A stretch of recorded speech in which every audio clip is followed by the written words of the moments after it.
Good afternoon, my Real News Midday TV family. Welcome back to the channel for another news update. And in the news this afternoon, killer lied for 13 years. 61-year-old man finally confesses before retrial. Trevor Taft, the 61-year-old former Coronation Market vendor, who for 13 years denied that he was the one who beheaded the mother of his child in 2012 and discarded of her body in a septic tank at his house, says he lied for more than a decade because it was difficult for him to accept that he had killed her. Taft had even gone to the extent of challenging his conviction for the murder of Nicole Heron and won a ruling from the appeal court for a retrial in 2022. According to Taft's attorney, Leroy Equiano, the man who had originally been sentenced to life imprisonment and ordered to serve 20 years before eligibility for parole, broke down and confessed during preparation for his retrial. As a result, last December, Taft, appearing at a trial readiness hearing, made a surprising about-face, indicating that he wished instead to enter a guilty plea. Consequently, Supreme Court Judge Justice Leighton Pusey on Thursday sentenced Taft to 17 more years in prison at hard labor when he appeared in the Home Circuit Court of the Supreme Court in downtown Kingston. The sentence means that he will spend 30 years overall behind the bars for his crime. Justice Leighton Pusey, in handing down the new sentence, made it clear that the court, in making its decision, had weighed not only that guilty plea, but also the impact a new trial would have had on the family of Heron. I've had the opportunity of reading aspects of the transcript of the original trial, because when the defense came and indicated a willingness to plead guilty, I did consider whether or not this was just as this matter is taking too long, I might as well plead guilty. And when I read the statement from the dock by the accused in that matter, that's when I indicated that the court could not properly sentence Mr. Taft unless he has made a full and a complete indication of responsibility, Justice Pusey said. I am aware of the facts, not just what I have seen from the file and the victim impact statement of just how difficult this has been for the family of the deceased. And it is in light of that the court is willing to proceed in this particular way so that they would not have to go through that again, Justice Pusey told the court. This is a very difficult matter because of the circumstances in relation to the victims, because I am not unaware of the fact that when somebody is murdered in a family like this, it is not just the person who died that is a victim, but it is also the members of the family who are victims, so the court takes that into consideration, he said. In relation to Taft, Justice Pusey said, the court, in taking note of the plea in mitigation addressed by defense attorney Equiano and the social inquiry report, where Taft took responsibility for the crime, had formed the view that it is clear that there is total fault on his side, not just in how he disposed of the body, but the continued fiction that he lived in relation to this crime. In sentencing him, I have considered the sentence in the original trial. He was sentenced to life imprisonment, serving 20 years before eligibility for parole. He has spent some 13 years in custody. I have also taken into consideration the fact of his age, that as a man of 61, it means that were he to continue the life sentence, he would be basically a burden to the state within a fairly short time, Justice Pusey said. The judge, in indicating that he used the previous sentence of life imprisonment and the 20 years before eligibility for parole as a guideline, said he was of the view that based on Taft's age, a term of years would be appropriate. According to the attorney, his client said that the murder happened after a fight in which Heron told him certain things. Something went wrong, he snapped. That the thing that harms so many of us, jealousy.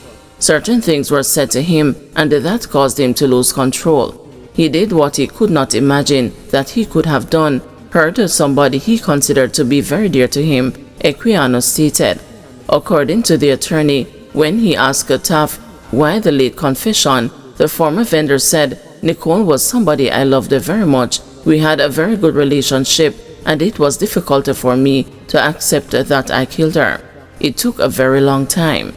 I am happy that he finally reached the stage where he can accept what he did and be remorseful for it.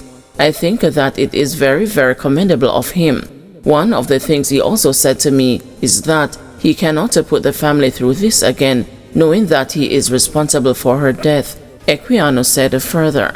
According to the facts, on April 3, 2012, the 26-year-old Heron left her mother's home to visit Taff, with whom she had been in a relationship for 4 years, at his home in Havendale, St. Andrew. She did not return to her mother's house. On April 6, Taff went to Heron's mother's place of business and told her he had left her daughter at his home on April 4 while he went out, but returned to find her as well as his 2 television sets missing. Taff, when later called by the mother and asked where Heron was, reportedly said, "Don't worry yourself, she's safe. Don't run up your pressure, she soon come." He, on the other hand, told her sister that Heron had left for a stage show in Ocho Rios before telling her father that she left with friends for Ocho Rios. After a missing persons report was filed for Heron, Taff told her sister, "Nicole, alright man, she soon pop up like peas." When asked if she would be in pieces, he said, "No, she just gonna pop up, have some faith, you will soon see her about Wednesday or Thursday." On May 5, 2012, a burnt rubbish heap was found in Taff's yard, containing remnants of Heron's clothing, her bag and hairpiece. Beneath the rubbish heap was a septic pit in which Heron's decomposing body was found. The body was wrapped in a comforter with the head almost completely severed. A rock was tied to one of her ankles. On Sunday, May 6, 2012, Taff, when accosted by the police, raised his hands and said, "Daniel, God will surely deliver. Hallelujah, hallelujah." When cautioned further, he supposedly spoke in tongues before telling the police, "I could not kill Nicole, as she look after me and take care of my foot." On another occasion, when taken to his home by cops and the justice of the peace, Taff admitted that the master bedroom, where traces of blood later confirmed to be Heron's were found, had been shared by them. A post-mortem report revealed that the cause of death was due to decapitation and multiple sharp injuries to the neck and the face. Heron, at the time of her death, had a 5-month-old daughter, a 7-year-old son, and a 12-year-old daughter. Man chopped in dispute over pipe. A St. James man who allegedly chopped another man during a dispute over a water pipe connection was ordered on Wednesday to attend the mediation sessions with the complainant. Desmond Cameron, of a flanker address in St. James, is charged with unlawful wounding. The allegations are that on January 20, the complainant was at home when he observed that there was no water in the pipe. When he made inquiries of his landlord, he was told that Cameron had disconnected the pipe. The complainant reconnected the pipe and went to work, but when he returned, he was told that Cameron had cut off the pipe again. When the complainant went to reconnect the pipe, Cameron confronted him and attacked him with a machete, wounding his finger in the process. During Wednesday's court sitting, the complainant told the presiding parish judge, Keisha Grant Price, that Cameron is a troublemaker. "Your Honor, he has been a nuisance in the community. I have lived here for 5 years now, and he has been like that," the complainant said. Grant Price suggested mediation, which the complainant initially refused, seeking compensation for his injury. Grant Price persisted and subsequently made a mediation order for both the parties to resolve their differences. Cameron's bail was extended to March 28. Guys, thanks for watching. Please join us this afternoon at 2 p.m. for another news update.